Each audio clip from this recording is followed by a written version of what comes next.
My name is Matthew LaCroix. I am the coordinator for accreditation assessment here at the College of Pharmacy. And I'm going to be the moderator for this session, but we have a lot of faculty and staff and students here with us. We have Dean Norma Owens, who's the Associate Dean for the college, Assistant Dean Denise Gruninsky, who's the Assistant Dean for Student and Academic Affairs, Dr. Erica Estes, who's a clinical professor and chair of admissions, Dr. David Rowley, who's a professor in our biomedical and pharmaceutical science department. And a couple of our students that were in on the presentation planning is Caitlin Barton, who's a P3 student, and Sonica. I'm going to try my best, Sonica. Sonica, I'm going to have you say it again for me. It's Sonica Talani. Talani, thank you. Yep. I practiced it and I still messed it up. I'm sorry. It's okay. But Sonica Tanali, who's our P2 student here in the college, and also our resident academic mentors, so our RAM. So you'll hear about what their role is today. So our plan is we're going to have some information we're going to throw out at you guys. If you have questions come up as we're talking about anything, type it into the chat. We have people monitoring the chat, and they'll either break in to ask for everybody or they'll try to answer you in the chat. We're going to have a more formal question and answer session where if you want to open up your microphone and ask questions in person, will be a great general question opportunity. And then at the end, we're going to have some breakout rooms. So if you're really interested in specifically the BSPS or research here at the College of Pharmacy, we're going to have a breakout room with Dr. Rowley. Or if you wanted to just kind of be in a room that's focused on the student experience, Dean Gorinsky and a couple of our students are going to be there. Plus, we're going to remain here in the general room, just answering any questions you, your family, anybody who's on the call may have. And that picture, we like that picture. It's us advocating for pharmacy up at the State House as part of our annual advocacy day. And we're involved in the state in a lot of different ways, and that's just one of our pictures that we like to show about it. So, like I said, Dr. Matthew LaCroix, I'm the coordinator for accreditation assessment. I'm actually sitting in one of our conference rooms here in the College of Pharmacy. You can see that we are part of a major academic campus. So you can see actually our social science tower building behind us. Here in this particular conference room. So our College of Pharmacy is fairly new. We've been in it less than 7 years now. So it is a giant research space and a great learning space that focuses on both the research aspect of the college's mission and the academic mission of the college. We offer 3 major undergraduate programs. The Doctor of Pharmacy program, or the PharmD program, is a 6-year accredited degree program to train pharmacists. We have our 4-year BS in Pharmaceutical Sciences, which is really a degree that's focused on research, and really it starts preparing you for a lot of other avenues that aren't patient care focused necessarily, but have a lot of impact on the pharmaceutical industry and pharmaceutical practice. And then the newest degree that we have is now our interprofessional neuroscience program. It starts kind of a general neuroscience background, and then you can actually major with us in the specialty in neuropharmacology. So that's our newest program, and we're really excited to have that up and running. So as we get going, those are kind of the 3 programs that we're going to talk about. We are going to talk a little bit more about the PharmD and BSPS because we have a lot more students engaged in those programs, and we've been able to kind of flesh out some of those experiences, but most of the things we're talking about are also open to the neuroscience program as well. So one of the biggest things, because we are a full university, is we do offer a lot of dual degree opportunities. In both the PharmD and BSPS program, you can major in that particular program, but also pick up another major or minor in something that may interest you, particularly if you come in with a lot of AP credits. We have pathways that can help you. Oftentimes people minor or major in a language, business, some of those type of programs. Some people major in things that we just didn't know connected to each other, but they're amazing when they do. Within the PharmD program, we do have specific pathways for the PharmD MBA where classes count towards both programs as part of a 7-year program essentially. The PharmD MS, where you work with our pharmaceutical science faculty to do your PharmD and MS at the same time in our newest program, and we're one of only 2 colleges in the country with this program, with a PharmD PA program, where we work with Johnson & Wales in their PA program, where you get both a PharmD and a PA master's physician assistant at the same time. And we do partner with our Chinese flagship program, which is a university program. In the BSPS, we have, once again, that dual major goal. The really cool program in the BSPS that we're working with is a 5-year dual international baccalaureate. This is a program that we looked at our engineering friends here at the university, looked at their programs, and that's really cool, and we decided to bring it into pharmacy. So we partner with academic institutions and industry abroad in Italy, Germany, and Spain. We have sites set up where you go and actually study there for a year and work and learn in that language. And when you graduate, you have a dual degree in the major and in the language. We still work with the Chinese flagship program, and our newest program for the BSPS students is we do have an accelerated bachelor's to master's program. So after your first 2 years, you can actually apply to start your master's work along with your bachelor's work and achieve your master's in a faster rate of time. So that's a really cool program for those that are interested in graduate school or potentially advancing in a research pathway program. So that's kind of our overview, quick overview of the program. I'm going to send it over to Dr. Norma Owens, who's the Associate Dean for the college, and she's in one of our classrooms here in the building. Welcome everyone to the College of Pharmacy. My name is Norma Owens. I'm the Associate Dean, and I am in one of the classrooms. And right now, I don't know, Matt, before you could see everybody in the screen, but now we can only see you. If you can change that view to a different view so everyone can see themselves. There we go. This reflects some of the technology that we have in our classrooms. Basically, I'm not an IT person, but I would call it a two-way video system. So I'm speaking to all of you at your various locations, but there could also be students in the classroom. So we can both have two-way conversations between individuals in a room as well as at home. And we've been using that technology successfully this fall with a lot of hybrid instruction as we tried to make accommodations for the COVID pandemic. You are seeing on the slide our New England #1 image. And if you want to look at this image, oh, there's a dad. Hi, Dad. If you want to look at this image or this slide in more detail, it is on our webpage. So you can focus on it more thoroughly at your leisure by looking at our webpage. But one of the things I'd like you to notice on the left-hand side is there's a light gray image of New England, and then a darker little image of Rhode Island. We're a little state, right? You can see our size in comparison to the rest of New England. And yet we are really doing great things. We're #1 in a lot of the metrics that the college follows to show that we're achieving the accomplishments and the goals that we set for ourselves. So one of the important ones, if you're interested in becoming a pharmacist, we have very high pharmacy board passage rates. We don't have the data yet for the class of 2020 that graduated in May, but the class of 2019 basically had the highest passage rates in New England. We're always about right around 95% passage rates. Sometimes we're 94, sometimes we're 96. So we're very proud of that. That's a strong accomplishment. We also continue to have good employment upon graduation.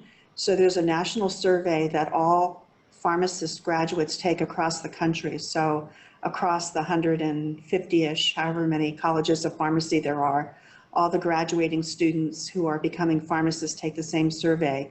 So we have data on our employment as well as contrasting data across the country. And we are continuing to employ, the students report having jobs in greater than 95% of the time. It's a variety of kinds of employment. The types have changed. We used to predominantly see students going into community pharmacy, and that's begun to shrink a little bit, and we see more students going into hospital pharmacy practice, as well as a variety of other practice sites, which are new and increasing in quantity, which you may not be familiar with. So we have, for instance, graduates that are embedded within medical group practices. So when you go to see your doctor, your internist, if you are visiting an internist who's a part of a group medical home, they frequently have pharmacists embedded within that practice who actually don't touch, what I say, they don't touch drugs per se. They're not dealing with the process of dispensing, but rather helping to educate both the physicians and the patients on the medication regimens they take. And this is particularly useful for people with complex medical illnesses. One of the other really nice things from the survey that I mentioned before is there's a question that everyone's asked about satisfaction with your pharmacy degree program. So these are the students who are graduating. And the question says, if you were to repeat your pharmacy program again, would you go to the same college of pharmacy, school or college of pharmacy? And we typically score like 98, 99, one year even 100% agreement with that question. And when we compare ourselves against national as well as the regional response, we're significantly better than the other schools. So we're really, really especially proud that our students are happy with our program of study. There's something known as a residency match. That's the fifth number one on this list. So students that are graduating with a PharmD degree have the opportunity to participate in something called a residency. Usually they're referred to as clinical residencies, which is another year of extensive training where you get paid not as much as a practicing pharmacist, but still pretty well, usually around $50,000 or so. And you get to participate in a very highly targeted, skilled area. So for instance, if you wanted to become a pharmacist that was an ICU pharmacist practicing in an intensive care unit in a hospital, you would have to get some additional training. And this is one of the ways that our students, our graduates, obtain that training. This past year, we had a 75% success rate on the match. So there's this kind of magical period in January through March where all the students apply to residencies. The institutions rank the applicants rank the institutions, and then around March 20th, there's a computer iteration and the best match success is revealed to everybody across the country at the same time. And so we had a very successful match this past year. And in the end, we had about 40 to 45% of our students participating in either a residency or a postdoctoral fellowship. So post-PharmD specialized kinds of training. And that's important to the reputation of the university as well as the students because they're going all over the country. And when they do that, they take the good reputation of URI and the College of Pharmacy here with them, which kind of builds on itself and makes it easier for the students that are in the classes behind them to be successful. And then the last bullet point that I'd like to mention, and Dr. Raleigh will go into this in more detail, but the faculty here in the college are very successful researchers and do very well in obtaining federal grants to support their research programs. Considering that we're Little Rhode Island, right, we are number 8 in the country out of all the colleges of pharmacy for the amount of federal research monies we receive. It's in excess of $18 million this last year. And that speaks to the accomplishments of the faculty. And I'd just like to say that here at URI, we value teaching, we value research, we value service. The individuals that are doing this research and being successful in this way are the people who teach you in the classroom. So you're being taught by scholars, both at research as well as really exemplary practitioners, because we value teaching. We do use TAs to some extent, but they're usually helpers in labs. They are not delivering the quantity of your curriculum that we normally see. Ready? And this is maybe more for the parents, and if you have more questions for this, we can talk about it in one of the breakout sessions, but particularly if you're a Rhode Island resident, going to school here at URI for your PharmD is a very cost-effective way of achieving the PharmD degree. So if you look at that first yellow box where the value is $82,000, that's the last 4 years of the pharmacy school. So we're a 06 program, as Matt mentioned. We only compare the 4 years. I see someone taking a picture of it. We only compare the last 4 years because most programs are 2 4s. So really we're talking about the 4 years, the 4 professional years in pharmacy. So you can see it's about $82,000 in today's dollars. And that includes the professional fee that's charged to the students. And just for point of record, I'd like to say out loud that the PharmD program at URI does not participate in the regional tuition program. The BS program in pharmaceutical sciences does. So if you're from Massachusetts or Connecticut or Maine or New Hampshire, you can go to the BSPS program, not as an out-of-state student, but as a regional student, which is kind of halfway between out-of-state and in-state tuition. So that's a nice savings for the BS students. When you look at the out-of-state tuition, I know it's kind of a big number, it's a little shocking, but if you follow your eyes down that column, you'll see that all the private schools in New England are really quite expensive So you kind of have to divide that value by 4 to get a sense of what the bill is for the last 4 years you're in school. So even for out-of-state students, we are a cost-effective consideration when you're looking at different schools. And of course, these are school tuition and fee values that do not take into account scholarships or other discounting programs that most universities have. And then just for completeness sake, I also included the NAPEX pass rates for the class of the annual for the class for the year 2019 for all of the different schools. You can kind of see that we're at the top with our passage rates. Some other schools are pretty good as well, some not so good. And that's an important consideration, that after spending the time and the money to achieve the degree, you want to be pretty sure that you're going to be able to pass your board examinations.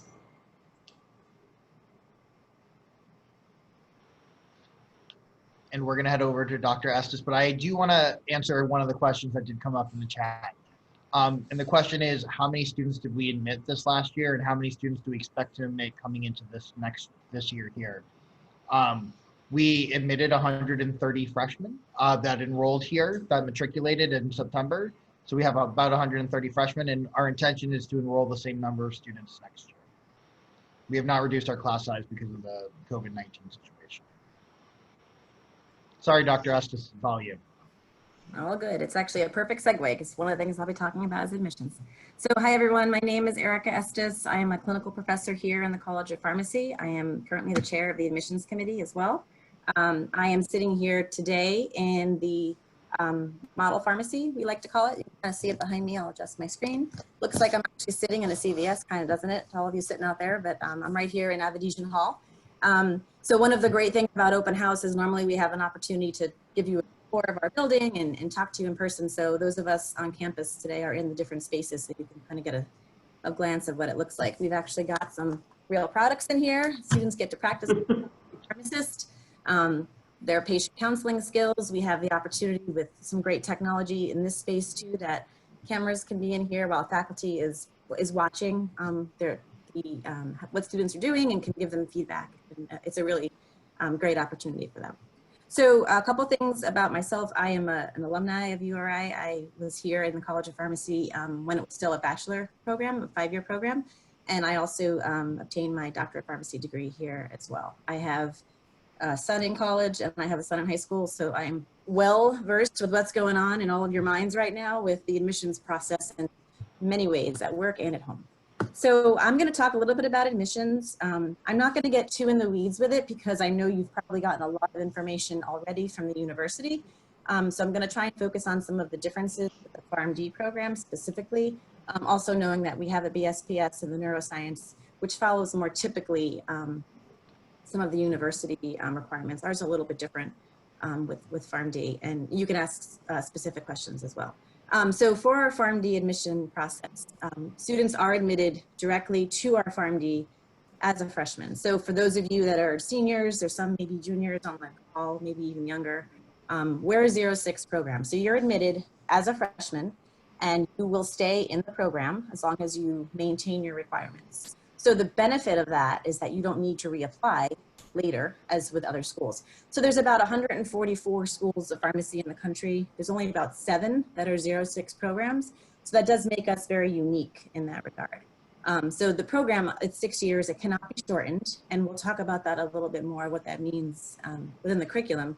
But that also is an advantage, like I said, because you don't have to worry about reapplying. So to maintain, we call them seats. I know it sounds weird, but someone asked earlier about how many spots we have in the program. So we often refer to them as seats. So we have 130, 140 students on average in our pharmacy program. To maintain your seat, that is your seat in the program, as long as you earn and maintain a 2.7 QPA in your science and your math prerequisites. And that also includes not obtaining a grade less than C- by your 4th semester, so the 2nd semester, sophomore year. And that's a really unique thing just to stop and pause and think about for a second, because I feel like a lot of pharmacy programs are very competitive. We have a really collaborative culture here within our student body, and I'm sure that our students will speak to this later in the question and answer as well. Like I said, that is your seat to maintain. No one's going to knock you out of it. So you don't have to worry that you're going to lose that seat as long as you maintain and do what you need to do to keep that seat. And that's a really important distinction. So I hope that collaborative nature of our program really shines through, because students want one another to do well, because they don't want to lose their classmates. No one. And we'll talk a little bit more about the admissions piece. I know you probably have questions, the rigor of the program and things like that, and we can also speak more about that. So now, next slide, Matt, please. I'm going to move into the curriculum. And so I wanted to break this down. Again, this is an overwhelming piece of what we talk about. And it's really hard to do it justice in an info session type of a thing. But I want to kind of break it down by what it means in terms of the curriculum. And then again, allowing you to ask specific questions later as need be. So the 2 years, because we're a 6-year program, the 2 years pre-professional and general education requirements, that will happen your freshman and sophomore years. And that Denise Brinsky, who's on the call, will work with you as your advisor to make sure that you're hitting all of those requirements and everything that you need to do to graduate. Within those 2 years, it's important, this is a really common question about AP credits. Many people come in with lots of AP credits. So although I mentioned you can't shorten the duration of the 6 years, you can certainly enhance it. And so you can study abroad, you can have a minor, you can have a double major. And so there's opportunities within those 2 years to decide how you best want to use your time. And that's really, again, a unique advantage of our program. When we move into the next 4 years of the 6 years, we often refer to them as P1, P2, P3, P4. So we've identified our students on the call based on that. And that's really their professional year. So P1 is their first professional year of the program, or equivalent to, say, a junior college. You can kind of figure out the rest from that. So within the 4 years, you have 3 years of coursework. And the nice part within our coursework is that it's divided across the 3 years to really increase in complexity. And we have courses in medicinal chemistry, therapeutics, the social administrative sciences, pharmacokinetics, and then lots of professional electives to enhance that. And I'll show a slide next to really kind of break that down a little bit and how it's designed.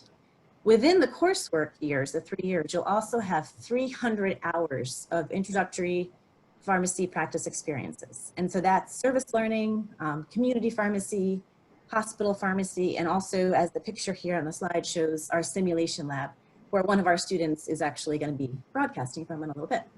And then in the last year, the final year of the program, so your P4 year, you are in what we call your advanced practice rotations. And that is six-week rotations, equivalent of 1,440 hours. And that's that entire year. And that begins summer, going into your P4 year, and ending in May when you graduate.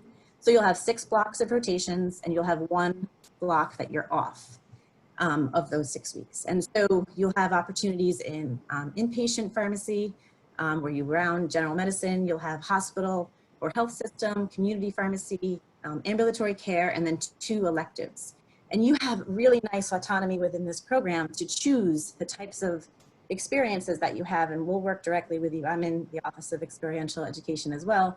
We will help place you geographically where you want to go, but also in the type of experience that you want. And our office coordinates over 1,000 rotation experiences a year, which is kind of amazing. So I just wanted to highlight that as well. So here's our curriculum slide, and it's really simplified, but I like the visual of this, and I just want you to sort of think about as I'm sort of describing what this looks like. So you'll see it's a spiral, and we were joking yesterday that spirals sometimes don't have a positive image. So I just want to say my son's actually, as of Monday, a private pilot now. So I completely understand the spiral as not being a positive thing. I would want my spiral to. So our spiral shows a very strong foundation. And that's our younger students in the program in their P1 year, where they're learning about these common outpatient conditions. And then we kind of progress up into the next years, maybe the P2, the P3 years, where they're learning about more complex chronic conditions. And that's also where their introductory practice experiences, their community pharmacy, their hospital pharmacy, and their simulation labs will come into play. And then finally, we'll get into their more complicated illnesses at the top of the spiral. So these affect fewer people, really more complicated conditions. And this is where the students kind of tie it all together. And they've had the opportunity now to build every single semester on what they learned in the beginning to build on that material. So by the time they go on their rotations, they are ready and they are experienced. And so you can see how it goes from early to later in the curriculum. And you can think of an example like high blood pressure, where you might learn about it early, but then magnifying it all the way up to the top of the spiral to someone who's a really complicated heart patient, maybe just had a very serious heart attack. And so you wouldn't want someone to learn about that in the very beginning of the program. And so that's how we kind of spiral in the content. So it's really an exciting new curriculum for us. As Dr. Owens mentioned, we have a very proven track record. So we're not looking to change things up drastically to completely mix it up, but we just want to be the most relevant and the most cutting edge that we can be. And I really do believe that this curriculum delivers that for our students. But I am now going to turn it over to Dr. David Rowley. Hey, good morning. This is Dave Rowley, and whether or not you're in the PharmD program or you come to the BS in Pharmaceutical Sciences program at URI, I will see you in the classroom. So who are these students that might wind up pursuing the BS in Pharmaceutical Sciences? Well, these are students that find out that they want to be on the cutting edge of drug discovery. They want to do research. They like the medicinal chemistry, the pharmacology. They want to create tomorrow's medicines. So, you know, they like to be in the lab. They want to do research. They're not satisfied with what's currently known. They want to push back the frontiers of science. And this may be you in the PharmD program as well. And either way, URI is an awesome choice for you. We have amazing faculty. Dean Owens was talking about how we're #1 in New England and #8 in the country in terms of research dollars. That means we have really accomplished scientists here. And these are the people that you're going to be learning from in the classroom. If you're learning about Parkinson's disease and the medications that are used, the person talking to you is probably a world-class researcher themselves. And so you're learning from the absolute best. Why do people want to do research at URI? And it's because we have amazing research facilities. Our building was built for amazing teaching spaces, but also for research capacity. And you can see some pictures here of some of our laboratories. We have many millions of dollars of research equipment. And I like to say that what I can accomplish as a scientist here at URI is not limited by the instruments that we have. It is only limited by the imagination and the creativity of our researchers. If you come here to URI and you want to do research, you can do that alongside these world-class researchers. You can have internships, whether you're in the BSPS or in the PharmD programs. And I invite you to join me in my breakout room if there's anything further that you would like to know about internships or research opportunities. So at this point, I'm going to turn this over to Assistant Dean Denise Korinsky. Denise, before you get going, I want to do something, okay? We want to try to check who's actually here with us. So I'm going to stop sharing my screen, and if we could put our poll up. For those of you who are joining us here in the college, if you could kind of put in who you are or what program you may be interested in. So it just gives us a better idea of how we can work with you during the rest of this presentation.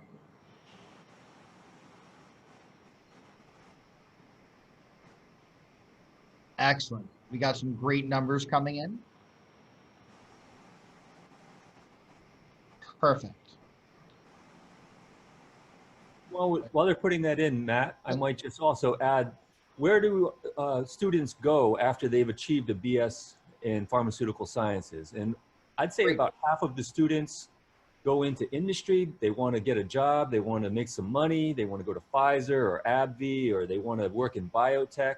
And about half of the students go on to get advanced degrees such as PhDs, masters. Some go into medical programs to get their MDs. Some decide that they want to get a PharmD. So this is a program where you have a lot of opportunities once you've achieved your degree. Awesome. Thank you guys for taking part in the poll. So it does give us a really good idea of where people are going or what people are interested in. there was another question. Where have we sent students for internships in the BSPS program? And the IMP program probably can go to similar places as well. Dave, do you want to try to take that, or do you want me to answer it? I can actually answer some of that. I was just responding to one of the questions in the chat. So Matt, what was that question? Sorry, where's some students gone that have for internships? You talked, there were some great opportunities. I know they can work in the labs with you guys, which is amazing. But where have we sent students for internships recently? Do you know of some great spots? So we have a person who helps to connect students with research internships, and that's her primary responsibility.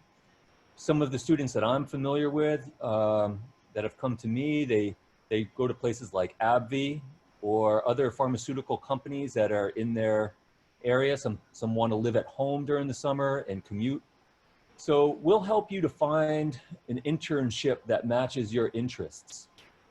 Yeah, this is something that we're very excited about.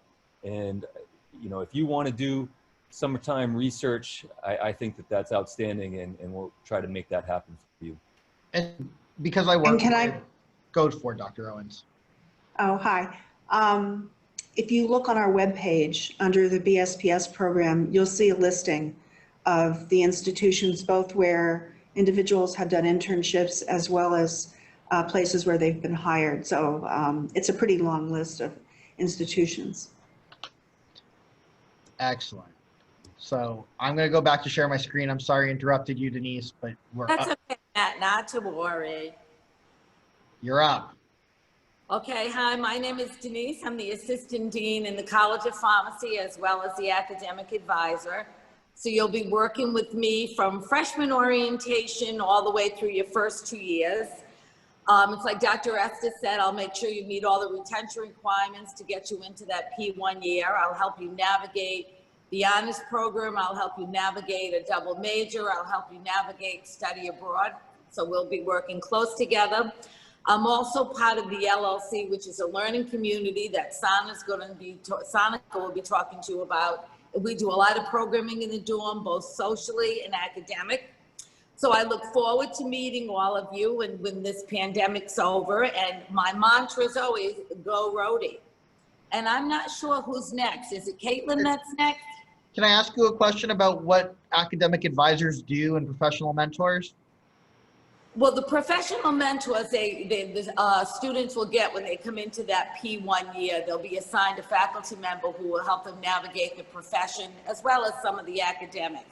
Academic advisors take more care of the preliminary stuff and all the general education requirements, which you know, the university has 40 credits worth of gen eds and 12 outcomes, and we have to make sure they have all of those things in order to graduate from the institute.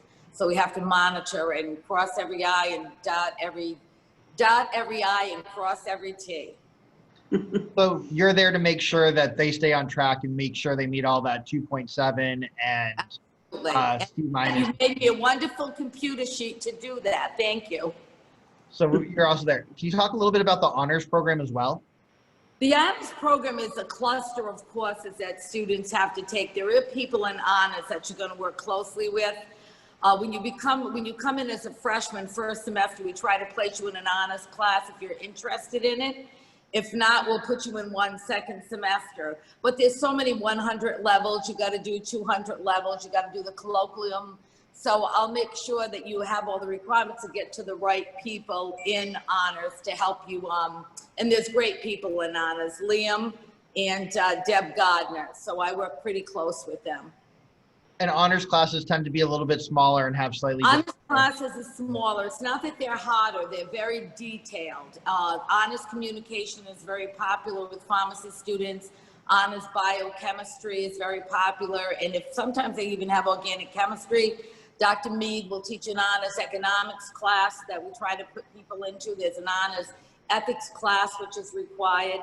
So what I do is I pigeonhole. I make it count as an honors class and a gen ed and a pharmacy requirement, so they can kill 3 birds with 1 stone. Perfect. Thanks. And I think we're going to move into the kind of the next stage of the living learning community. So I think we're going to Sonica, who is the RAM currently for the PharmD program, the BSPS program. So Sonika? Hi, everyone. Hi, everyone. My name is Sonika Talani. I am a P2 in the PharmD program. I'm from Dubai, UAE, so it's a long way here, but I like to think of URI as my home as well.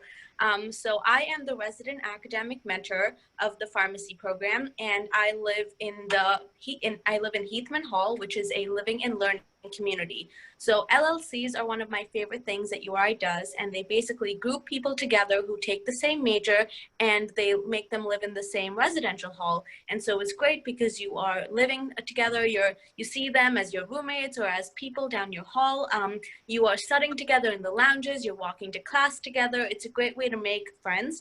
And most of my best friends were people I lived with freshman year. So I'm now going to be showing you just a tour of my room. Just keep in mind that typically there would be 2 sets of furniture and you would be sharing this room with your roommate, but because I'm the RAM, I have a single room. But it's just to give you an idea of what comes with the room and how you can really make it your own. So when you first walk in, this is the door. You have the closet that's immediately to your left, and there's a lot of storage area above, and you would be splitting this between 2 people. And then you go in and you can really just make your room your own. You can do whatever you want. Feel free to get a mini fridge that you share with your roommates. It does come with 1 dresser, 1 desk, and then also a bed. And you can put anything you want on your wall. So I have my lights and pictures of my family and friends. I have the skyline of Dubai, and I like to think of myself as the butterfly who flew over to the ocean state. So I have pictures of the beach. And another good thing is that you do have a bathroom that you have inside your room. So it's not a communal bathroom, and you're sharing this with the suite mates that are in the room next to you. And now we're just gonna take a quick look of what Heathman looks like. This is what the dorm is like. Everyone will have a little door decoration, and this comes from your RAs. So like I said, we have a lounge that's very close to all the rooms, and you can study here with your let me flip the camera. So I do a lot of We're going to lose Sonika a little bit as she walks through the dorm. When she gets back in, for if you study abroad. If cream social with Denise, and you all can get to know each other, meet each other. I do a resume workshop. This is what one of the lounges looks like. So you have a TV where you can put in your lectures, and all of you can watch and study together on the table. I did a resume workshop where everyone came in and they got to see, they got to work on their CVs and cover letters. So that's that. And please feel free to drop it in the chat, and also join Denise and I for our breakout session after this, and we'll be able to answer more questions about student life and what living is like in the residential halls. Just want to show you another lounge where we have skeletons and bones and muscles, and we like to call this our anatomy bone room. And so typically when you're studying for anatomy, I will do a practice anatomy session where you can practice for your practical. So this is Heathman Hall, everyone, and I hope to see you all here next year. awesome. Thanks so much, Sonika. We're going to head, I think we're going to go back to Dr. Estes here for a second. Yeah. Absolutely. Thank you, Sonika. I just want to say, as a parent, for all of you out there, you cannot underestimate the value of having a bathroom attached to your room, right? For all of you students, colleges, my son, even being a boy, let me tell you, the fact of having a bathroom there is amazing. So that's something I'm so glad that Sonika pointed that out. And it's really great that she gave us that bird's eye view of Heathman right now. It's really difficult to get into those spaces. So thank you. So I want to just take a moment to talk a little bit more about the curriculum, but in a different way. So we focused a lot on our didactic things that happen in the classroom, but I really can't stress enough how much of our learning for our students occurs outside of the classroom. And by that, I mean the fact that we have learners and leaders in our community, on our campus, and even beyond. And so the really great thing about our program is that we do an amazing job of trying to connect our students throughout the state and the region, and just really getting them out there to showcase their pharmacy skills. And so a couple of examples. So I live in South Kingstown. I live in the town where the university is located. So I can speak firsthand of how I've involved my students in programs in my kids' schools, in the elementary school level, in the high school level, in the community, at our senior centers. My parents live in a retirement community, a 55 and over community, and we've done programs and events for those individuals on behalf of our pharmacy students. So it's really an amazing partnership that we have. And these are some of the examples of things that we've done recently. And this is obviously kind of pre-COVID, but we had things last semester where we had students helping with our drug take-back event at our local police station up there in the upper left corner. And then in the bottom left corner, I had a couple of students at the senior center last fall during open enrollment for Medicare Part D. And we'll be doing that again this year. We're doing it remotely, we're doing it virtually, getting the seniors on Zoom and working through their Medicare Part D formulary plans. So that's been an amazing opportunity that we've had now with advanced technology. And then we have a lot of students involved in our organizations. We have 19 pharmacy student organizations just in our college alone, and that's beyond what's in the university in general. And so this is an example of a group of students who traveled with me last year to Florida, and we went to the American Society of Consultant Pharmacists annual meeting, the 50th anniversary, and that's a group that works with senior care pharmacy across the world, really. And so I had 6 students travel with me from URI. The rest of the people in the picture are alumni and students who had gone before and still come back to this meeting as pharmacists. And so we have a great collaboration, a great community of, like I said, learners and leaders that really contribute to this. An example of that is our very own Matt LaCroix on this call, who's actually currently the president of our Rhode Island Pharmacy Association. So we love to involve our students any way that we can. And the last picture, I just wanted to show this because I think it's so cool. This is actually on Wednesday, we had one of our faculty members, Ginger LeMay, lead a stress relief yoga with yoga and meditation on our pharmacy quad. And that's our beautiful building behind it. And it was just the perfect scene when I walked up and saw that. I was working for another event that day.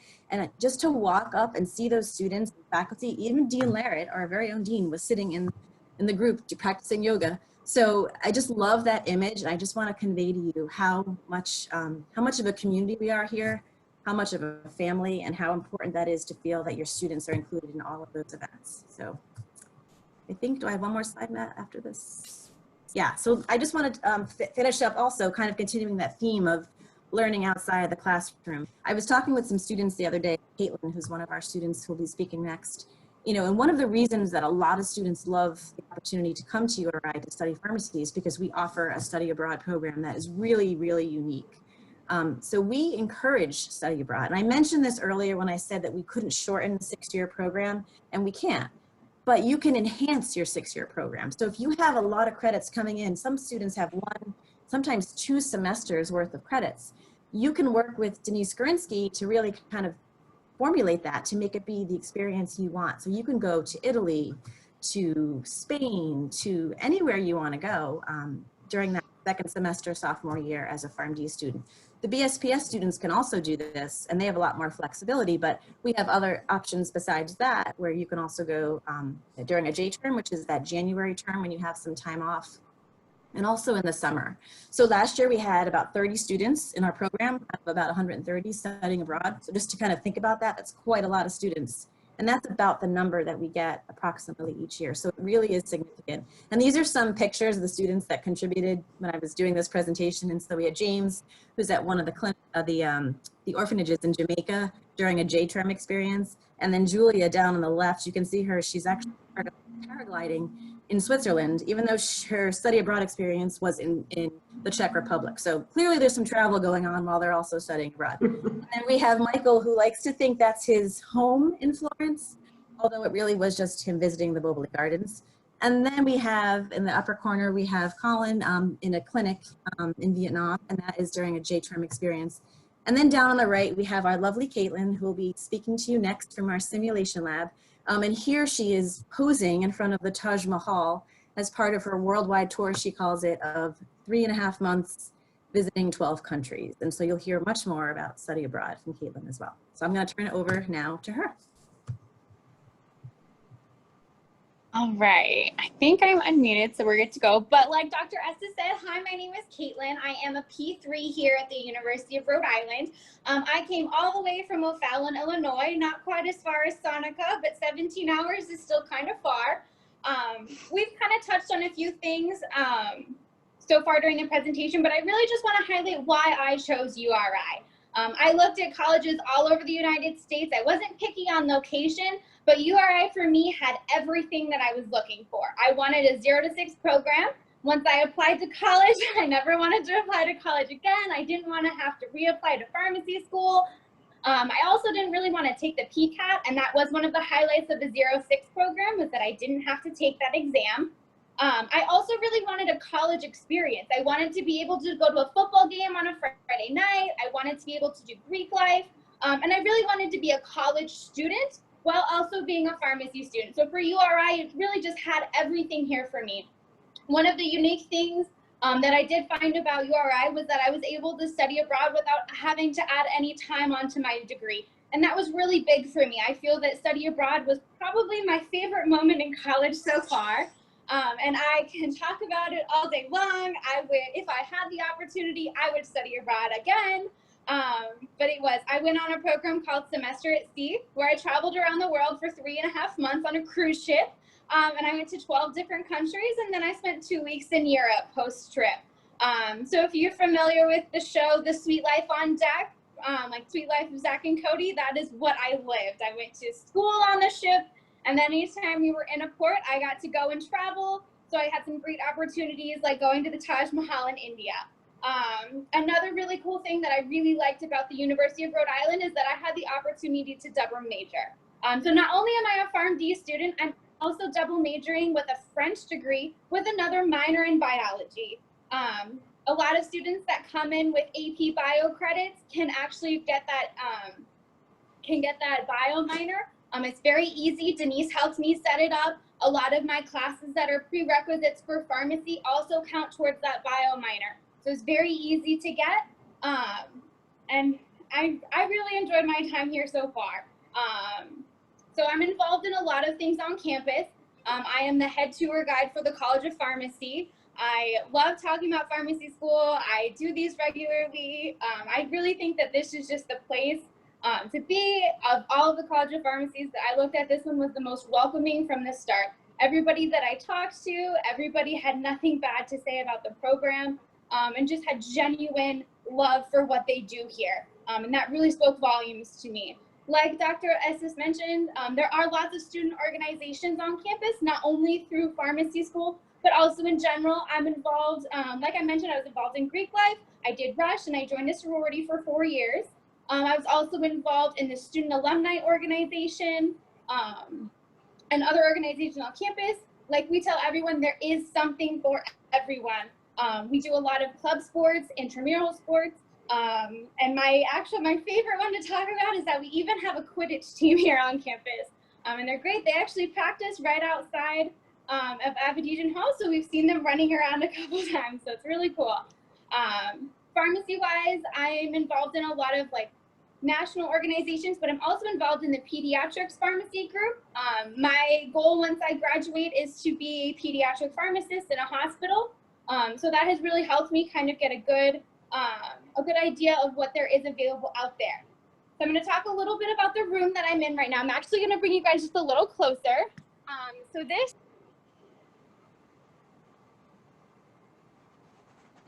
We lost your video.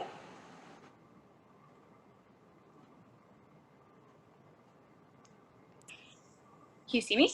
Yeah, we can hear you. We can hear you now. We can hear you now. We couldn't hear you for a minute. Oh, okay. So I'm here in the sim lab. This is Sim Man 1. I'd like to call him Greg, though. We're very familiar with each other. One of the really cool things about the College of Pharmacy here is that we have this great simulation lab where you're able to come in and practice hands-on a lot of the things that I've learned. Here we have 6 male adult simulators. We also have a toddler, and then we have a baby. I'll take you guys around and I'll show you some of our different rooms where we have. This is a great opportunity. If you kind of notice behind me, there's a lot of screens. It almost looks like a hospital. So it's set up like a hospital where you can come in and you can practice a lot of those skills. we have opportunities for like community practice, like Dr. Estes mentioned. She's up in our pharmacy up there. And this is more of like a hospital setting where you come in and you do things. So one of the things that I've been able to do is with the child simulator, he was coming in for an asthma attack. So the child was having an asthma attack, but he was also, here's a couple more simulators. Say hi, guys. So he was coming in and he was having an asthma attack. But he was a nonverbal autistic child, so we had to talk to the mom, and there was an actor who was there, and she was his mom, and so she had to speak for him, and it was a really great opportunity for us to practice our skills, not only with patient care and trying to help this kid and know what medications he needed, and kind of try to help the mom also and make things easier for her because she had some problems with his medication adherence. So we were able to give some suggestions, and really practice a lot of those skills that have helped me so much, not only here in school, but also at work. I work at a pharmacy here in town, and then I also work at a hospital pharmacy. So the things that I learn in class, I'm able to use in real practice. I'll take you guys around. There's another one over here. This is also where our toddler is. You can see here's another hospital room set up. And this is one of our adult simulators. And then you can see over here, here's our toddler.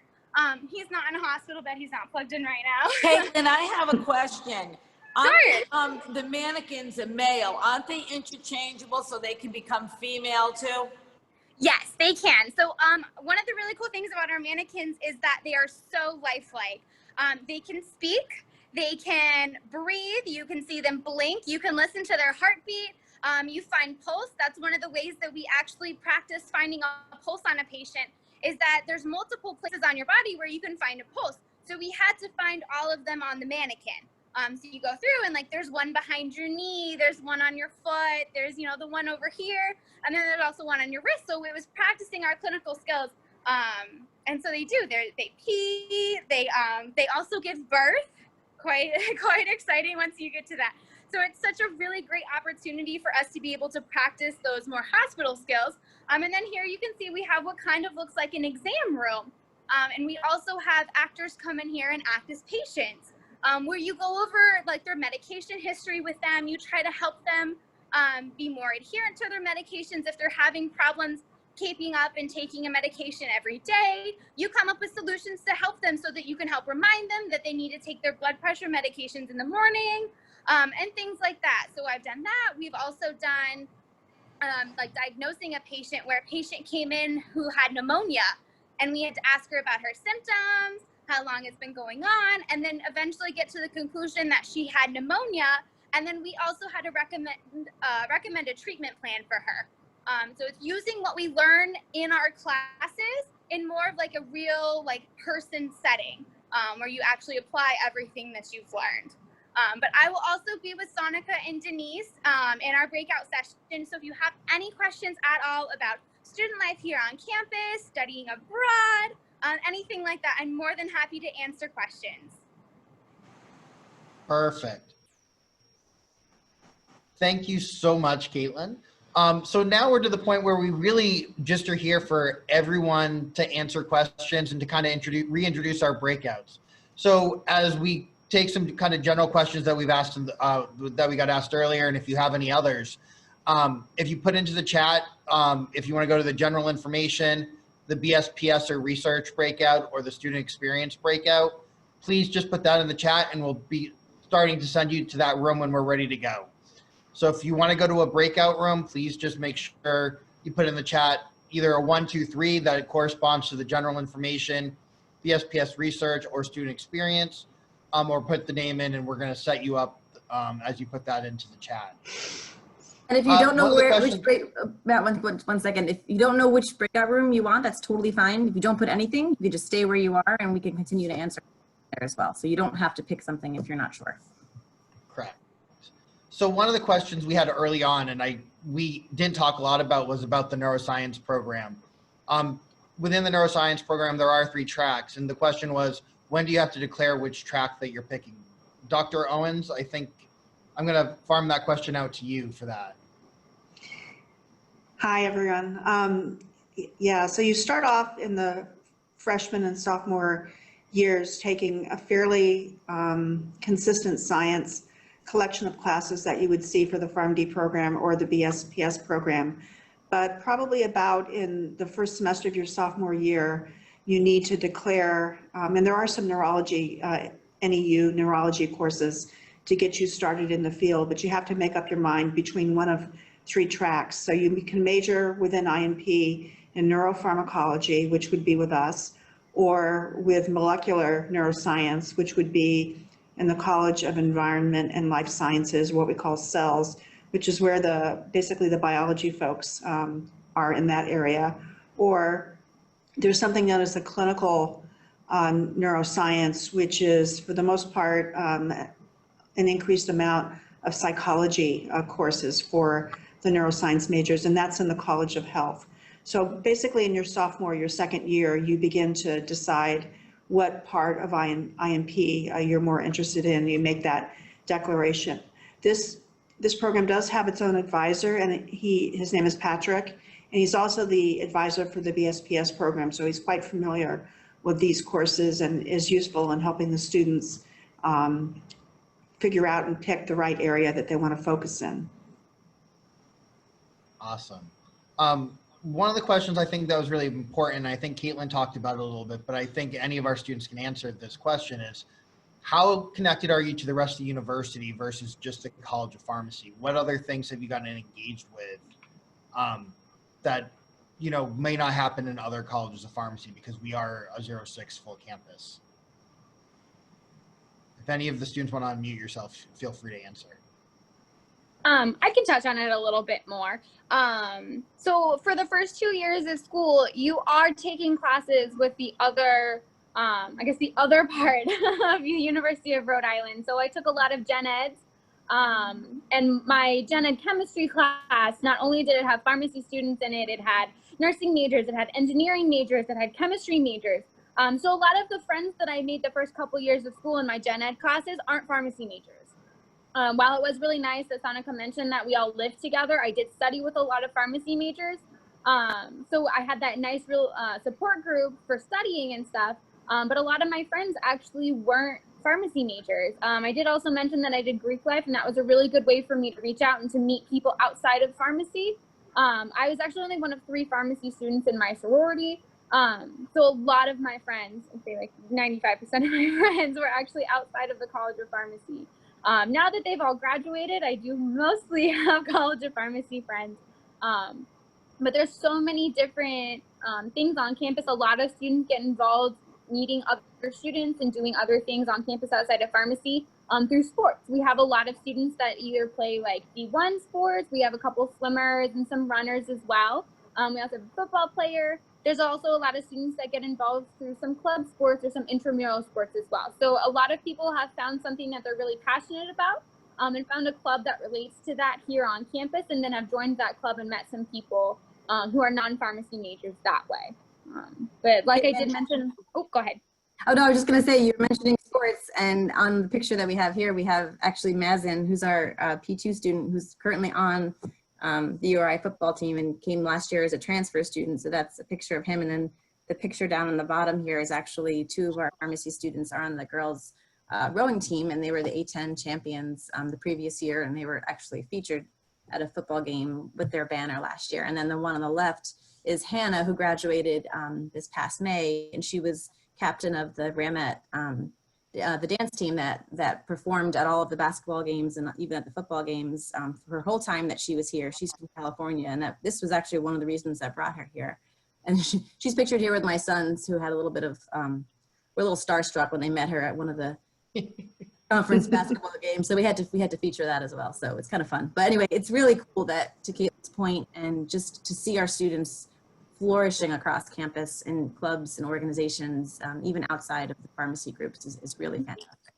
I just want, oh, sorry, Caitlin. No, you're good. I was just saying another opportunity, Dr. Rowley mentioned this about research, is that I actually did research not through the College of Pharmacy, but I did research through the chemistry department, and I worked with a professor who was working with detecting cancer cells using nanoparticles. We had a special infrared microscope where the particles would light up when they reached the cancer cells. So we were doing that. It was more for cancer detection. So a lot of the people in my research lab, they weren't pharmacy students. They were chemistry students. They were a lot of engineers. So that's another great way to get out of like the pharmacy, but there's also so many research opportunities here in the College of Pharmacy. And I'm also doing one right now with Dr. Matson, our pediatrics professor. And we're creating a resource right now of gluten-free pediatric medications. So there's so many opportunities out there for all of our pharmacy students. Excellent. And we didn't talk about it before, but we are one of the few College of Pharmacy programs in the country that allow our students to participate in our NCAA D1 sports. So that doesn't apply to everybody, but there are some people that, like the people that are on the screen here, it does interest them, and it is something that we are unique. Yeah, I wanted to add to that, Matt. Yeah. So I do the tracking for the NCAA athletes, which is a requirement for compliance with that program to make sure students are making successful progress in their degree programs. So I want to say we have probably about 25 students every year who are NCAA athletes. So this doesn't count the club sport kids, but just the NCAA athletes. And the common sports that they're in are track and field is common, swimming is common, so is tennis. I think Mazen's been the first football player we've had in a while. We've had several females in basketball. But so we do get a variety of students that are also athletes and appreciate being able to continue on. Oh, rowing is a big thing. I get in trouble if I have early morning classes because the rowers are in the water rowing pretty early in the morning. But anyway, it's a doable thing, and these students frequently come in with athletic scholarships. Excellent. Perfect. We're about to hit the switch to send everyone out to the breakout rooms. So please, when it pops up, hit the link. On this screen, you do see our contact information and our social media, so feel free to follow us or reach out if you have any further questions. Thank you guys so much for spending some time with us this morning. I hope you have a lot of questions in your breakout rooms, and I think we're ready to go. You can always hop back from the breakout rooms to join us in the main room if you have additional general questions as well.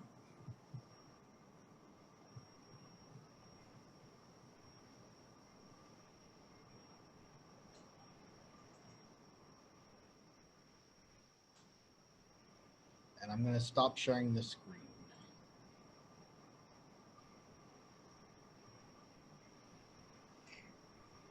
So Matt, does this mean we have no one in the general room? No, I don't see any. we still have some people in here with us. I just can't see their images. Okay. There's a couple with the camera on and a couple that are still, I think, moving around. Okay.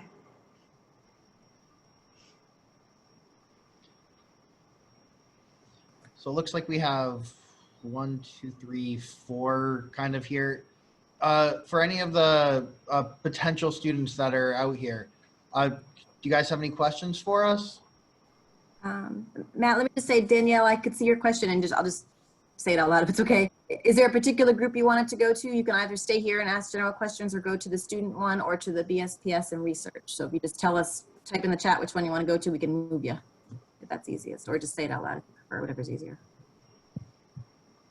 Some people may be here because they weren't sure which one to pick, and that's fine.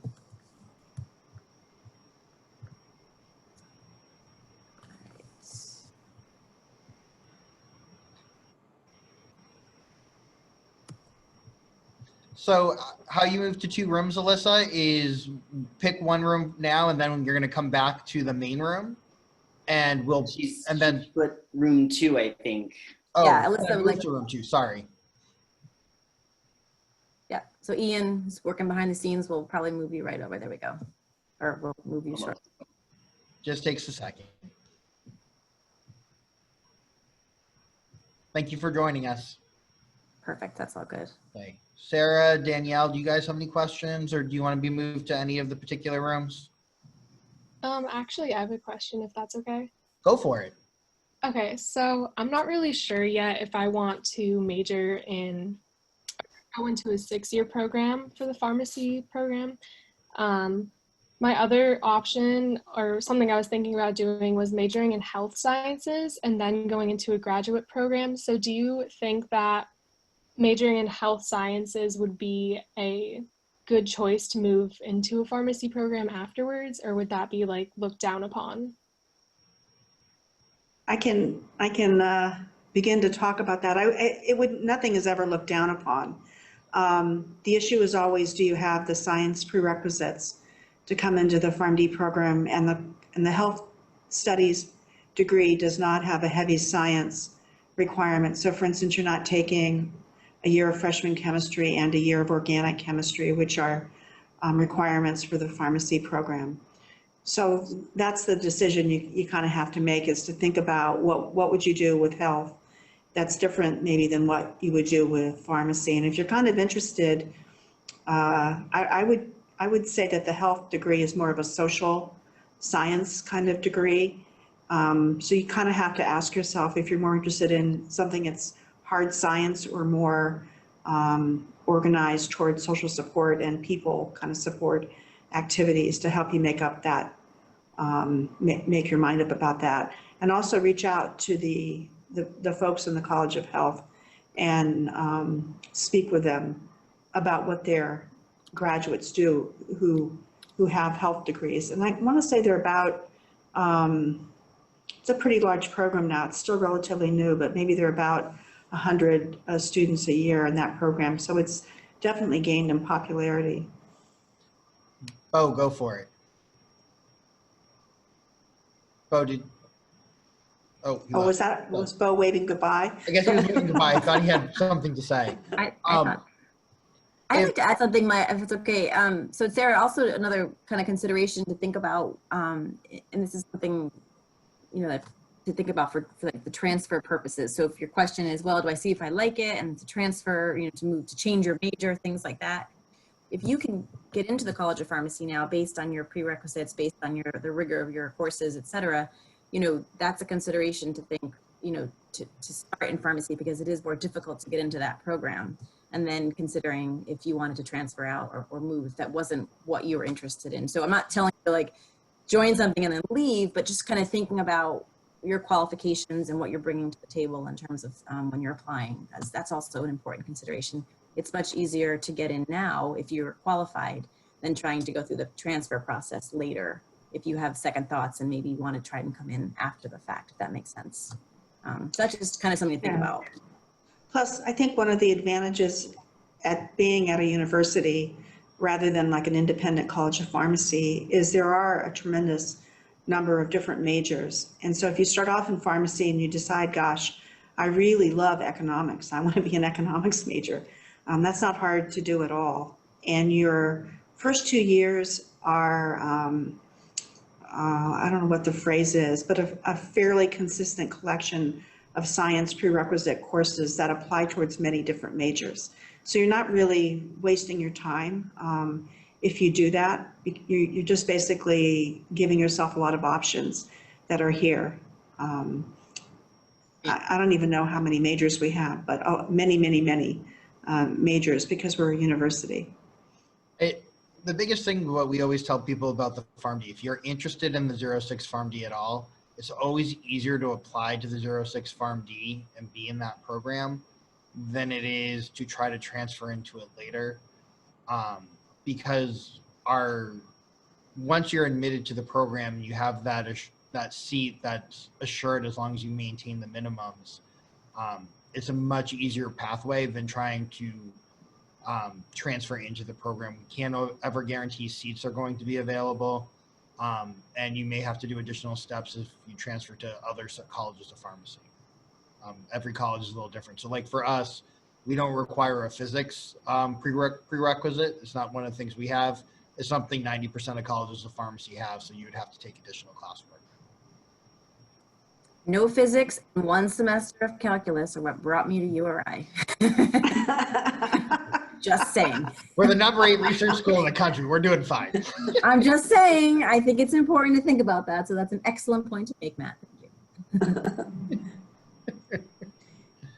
Any other questions from the students that are here? I would love to hear if you guys have anything. If you want to just unmute yourself, if you don't want to turn the camera on, that's totally fine. If not, Jillian, I know you're on with us, and Jillian's one of the students in our pharmacy program. She's a P2 student. Is there anything that you'd like to share with the the students on the Zoom call to see if there's any other, I mean, you're a tour guide, you do all kinds of fun stuff, so. I don't know. I feel like you can really do anything regardless of your major here. Even if you are PharmD, you can get out there and do things. Like, for example, I do have an on-campus job, which is another opportunity to meet other people.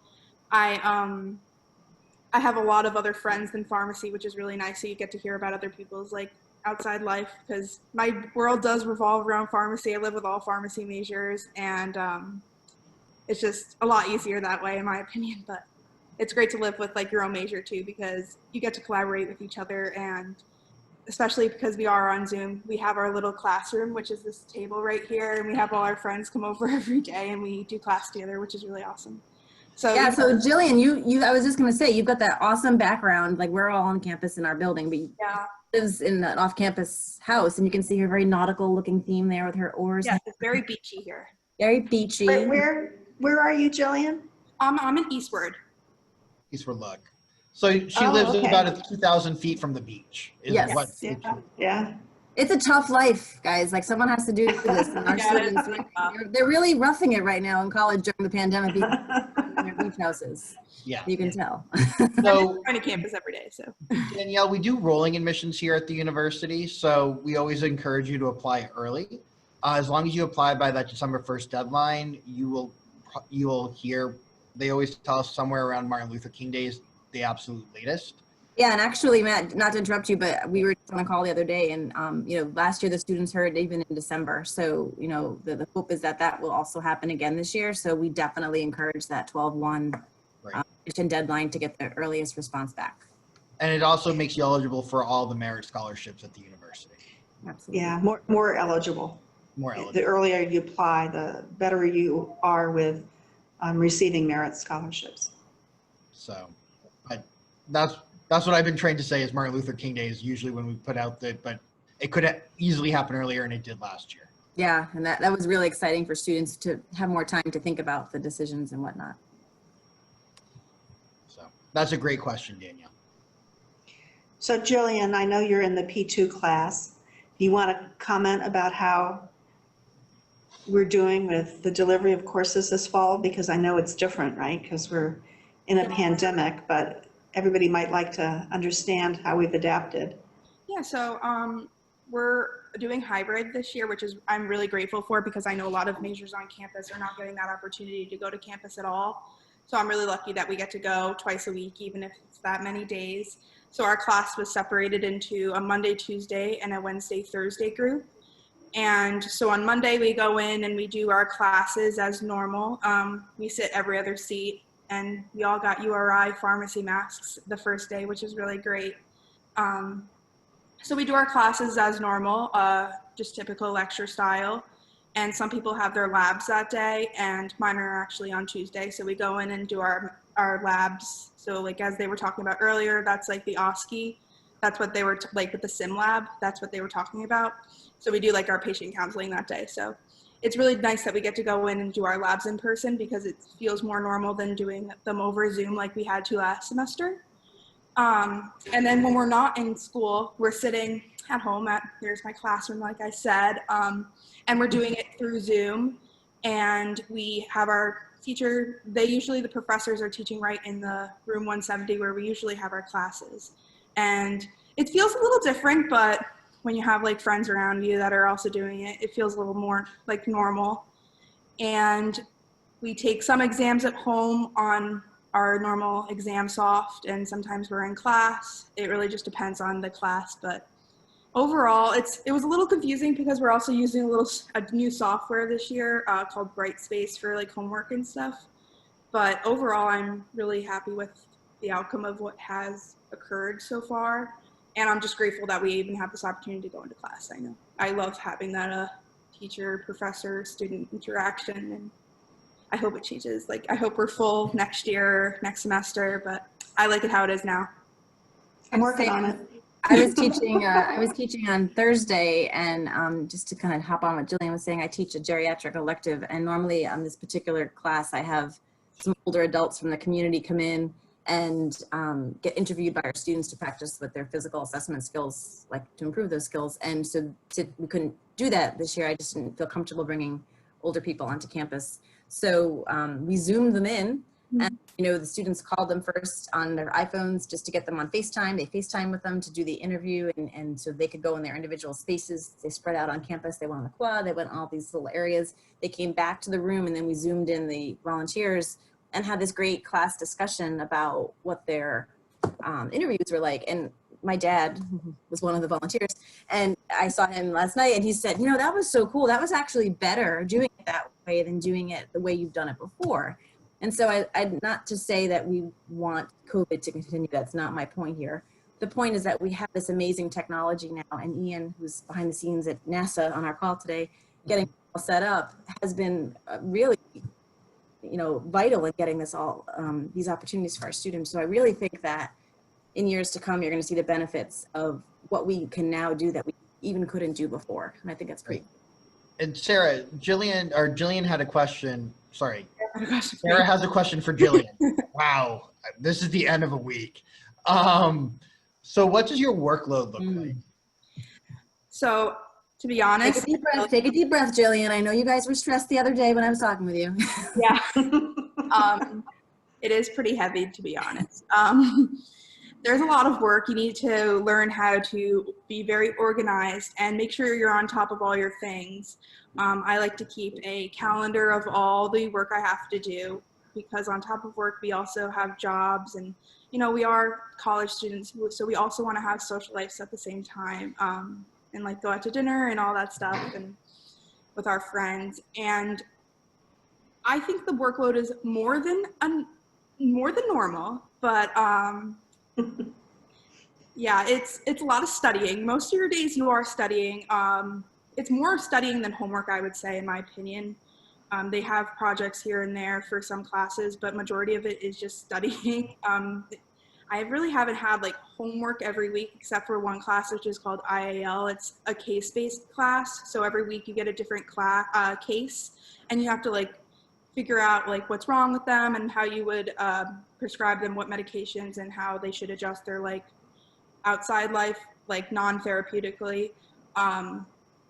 But besides that, it's a lot of studying, exams. We have quizzes in some classes every single week, and tests for like some classes are every month or every 3 to 4 weeks. It really depends on the course. Those tests are pretty heavy though, so you have to really stay on things and make sure you go to class and take your notes and review them after. It was really big of a learning experience for me, and it was a big adjustment going in from sophomore year to our professional years, because the workload just changed so much, and you have to figure out like how you want to study, because every single person is different and everyone approaches studying in a different way. There's some people who just get it automatically, and then there's some people who really need to go into their work and really do like Quizlets or flashcards or write their notes again. It really just depends on the person, and it takes a few months and maybe even more of a year to figure out what works best for you. And I think everybody's fine. Go for it. We're all going to say the same thing, because all three of us are used to this. Well, I was going to say, in the fall of the P1 year, we do offer a number of study support services to the PharmD students, especially. So we bring in, there's a group here at the university called Academic Enhancement, where particularly for your chemistry classes, for instance, you can go have tutoring and other kinds of support to be successful. But they come in and train. I think this year I have 10. There's an honor society in pharmacy, which is called ROCHI. So the students that have been very successful at their courses, we hire them to be tutors, the ones that are in the P3 year, to tutor the P1 and P2 years. And it doesn't cost anybody anything. The college pays for it, but it gives you another level of support. So you have a student, and I think a lot of times students are more comfortable asking students questions. So they can do small group sessions. I think for the most part, they're doing it by Zoom this fall. But we have 10 ROCHI students, and hopefully, Jillian, you were able to use them when you were a freshman or a P1 last year and a P2 this year.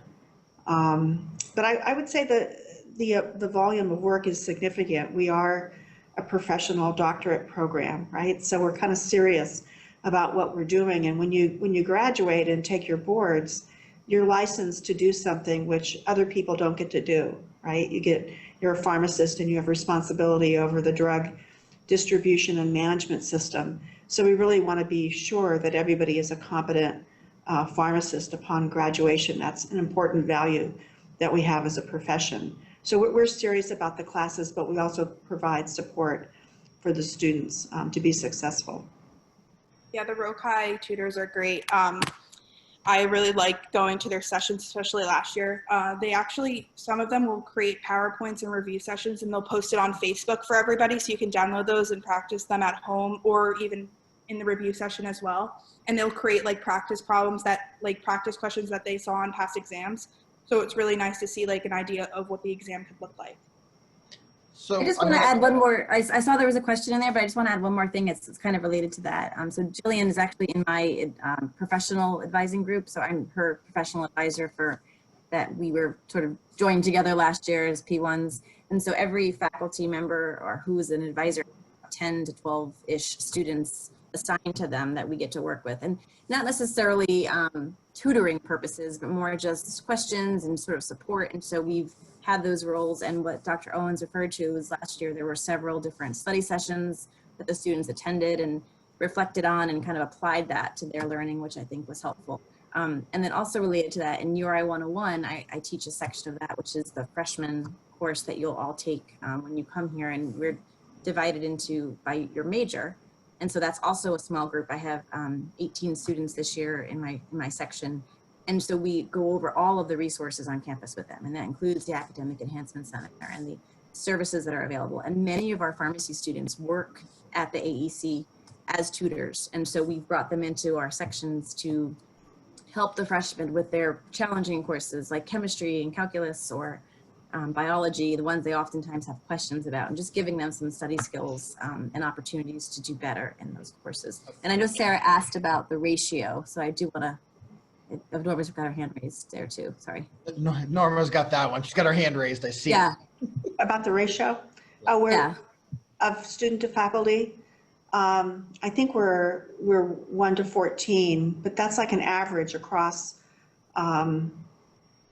3 or 4 years. So our curriculum basically functions with large classes where a lot of the content knowledge is delivered, probably in it can be interactive, but it's probably usually a lecture style format. Jillian can shake her head or disagree with me. And then a lot of small group sessions, which maybe only have 10 or 15 students in professional electives, which are maybe 20 or 30 students in a class. And then when you're on your rotations, it can be one-on-one. You can have your person and then your faculty preceptor kind of person, or you might have 2 or 3 together. So it varies across the curriculum. But I wanted to just add for some perspective. You mentioned like the load and how difficult or how manageable things are. Our graduation rate for students that enter the P1 year to the P4 year is about, I don't know, 90% within the 4 years. Is that right, Matt? Yep. And the graduation rate from the freshman year to the 6th year, so a 0-6 time span, is about 85%. It doesn't mean that the students that are in the program don't get the degree. Occasionally, they're retaking a class because they didn't do well, so it might take them a semester longer. And the 85% for the 0-6, I think, are students who change their minds and fall in love with another area and say bye to pharmacy. And I can back that number up.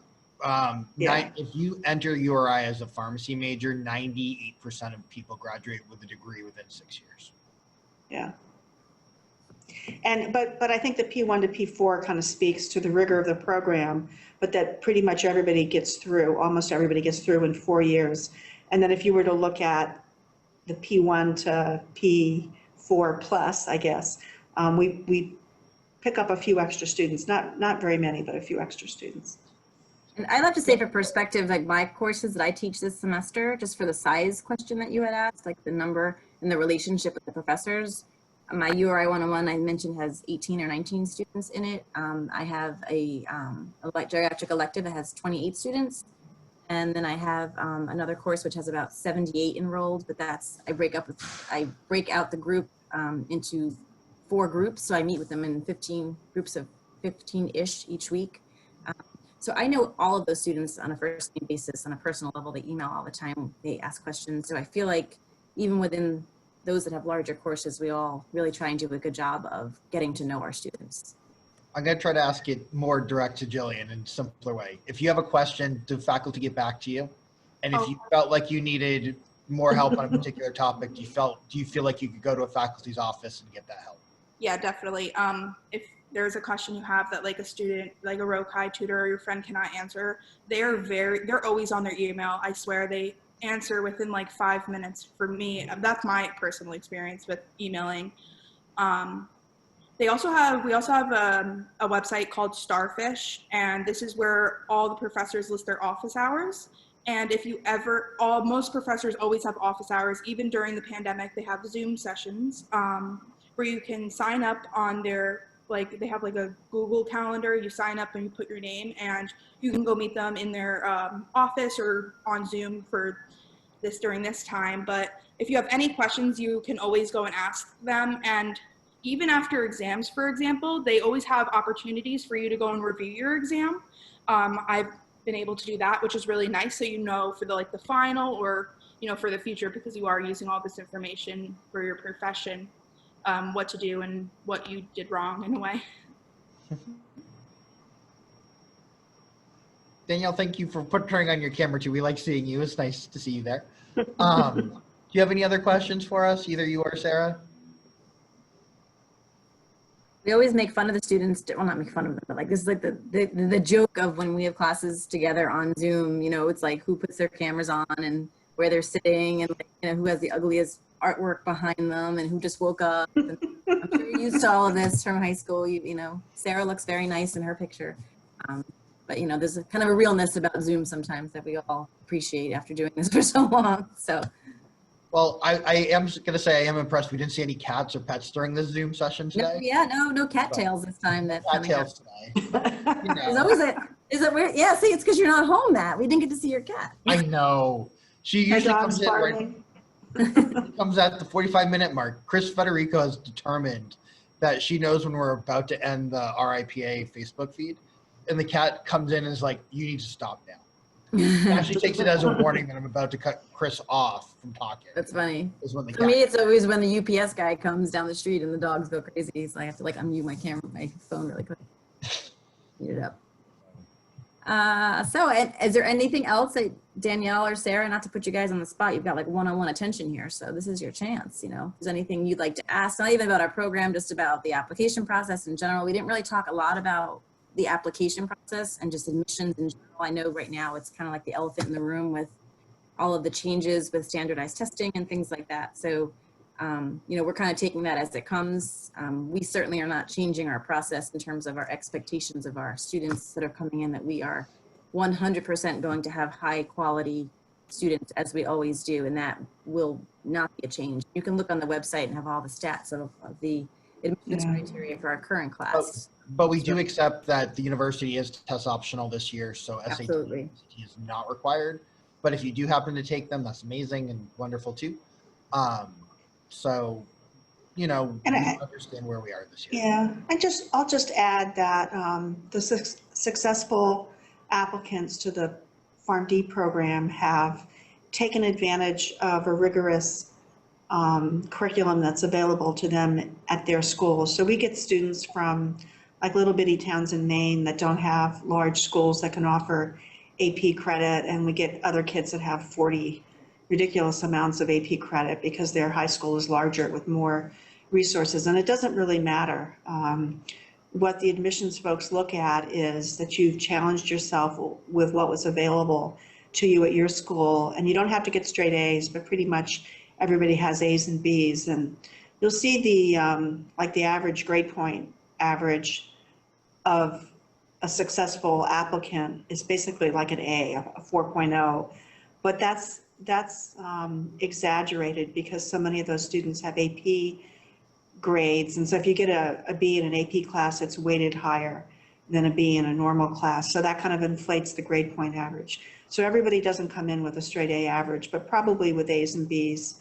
But they've challenged themselves. That's really what we're looking looking for and what the admissions folks are looking for. And I I also was, just want to, I just want to add one thing as a parent and as having students in the same position that you are right now at home. You know, one of the things I've sat through so many of these college info sessions, and I always hear the term holistic review, you know, do a holistic review of the candidate. And I appreciate that a lot more from being on both sides of it now. And I will tell you that as an admissions committee, we have an amazing group in the College of Pharmacy that work with our incoming students, reviewing applications and reading those essays and reading those recommendations and looking at your extracurricular activities, because it is more than just your transcript. And especially now, I appreciate how significant that is with so many students last year having to choose with pass fail and having things remotely and just having a crazy junior year. So that sets you up a little bit differently. So just know that we do look at all of that. And if there's things you want to highlight about yourself in the Common App, this is your chance to do that, because we do look at all of that information. yeah. I wanted to add, you know, I have a middle son who went through the PharmD program at URI. He's in his 30s now, so he graduated in the class of 2010.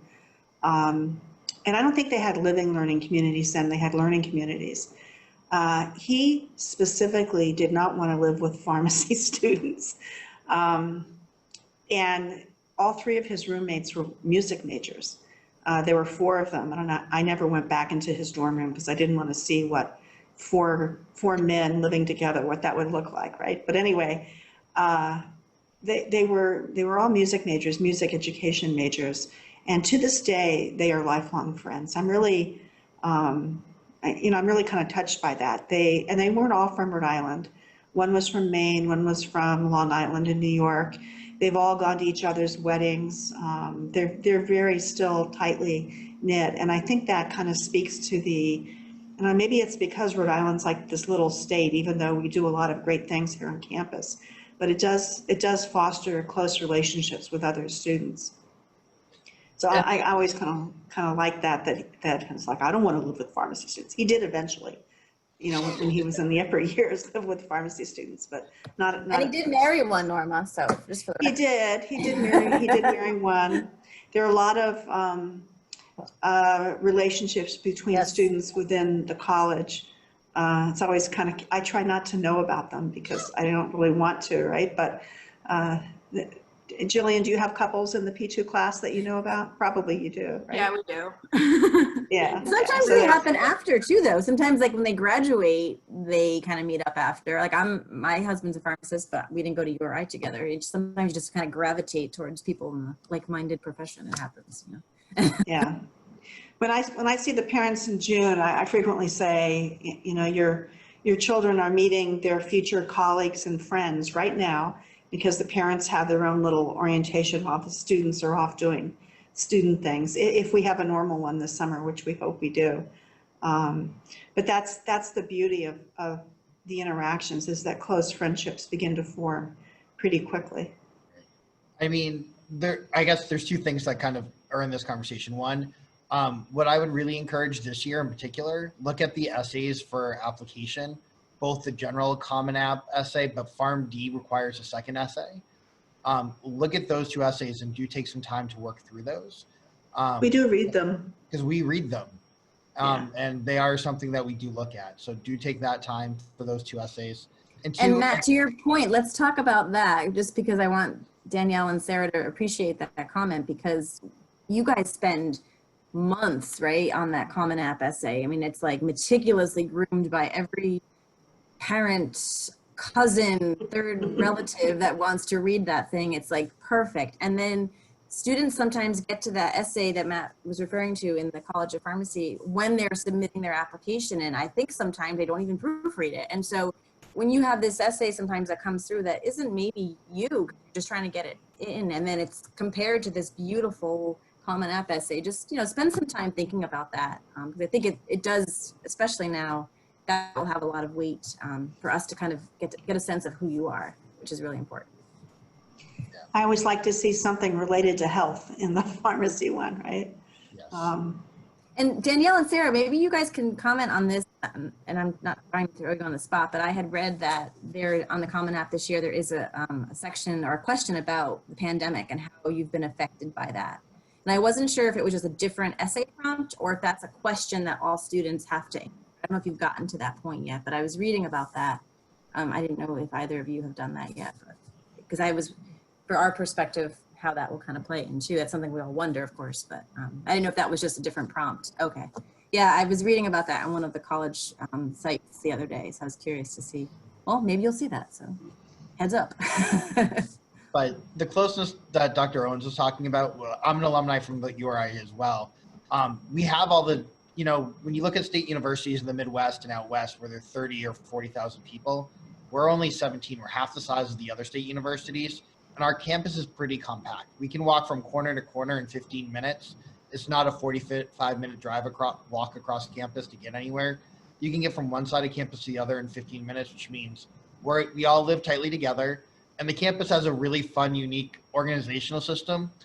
You'll learn very early on if you live here that there's a hill where the dorms are, and the dorms are at the bottom and all your classrooms are at the top of the hill. So you'll learn that on Monday and Tuesday mornings for your 8 a.m. classes. That it's amazing. But you'll learn that we all kind of stick together, and because we all live in the same neighborhoods off campus, which we call down the line, and we live in these beautiful beach houses, we tend to stick together. So it does help, even outside pharmacy, those communities tend to be very tightly knit and we can get easily interact with one another. It's not like pharmacies based in Providence, which is only 45 minutes, but it's still connected to the undergrad campus here. So it's really, really an important aspect, I think. Erica, you muted. Sorry, I actually have the answer to your question because it's actually one of the stats that we have on the website. So your question was how many students apply in contrast to how many are accepted. And so we had 380 apply last year for this incoming class of 2026. And I think Matt said 130, 137 were admitted for the PharmD. So somewhere in that range, just to kind of put it in perspective. But that's the info that's actually on the website, which is. That was 137 that matriculated. Okay, perfect. I knew there was somewhere in that range. Matt's our assessment person, so he knows all the details. So I defer to him.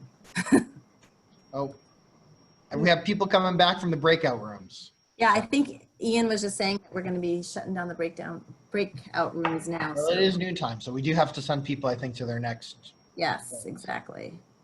So as people come back in, again, we appreciate all of your time this morning. We are all available via email. If you have additional questions, we have a few more events coming up. Slide back up, Erica. Yeah, that'd be great. We have some more events that are coming up in the next couple of weeks during the admission season. We have some info sessions, some more tours. We're available for questions and things like that. So please take advantage of that opportunity as you're all preparing your applications, and feel free to reach out to us at any time.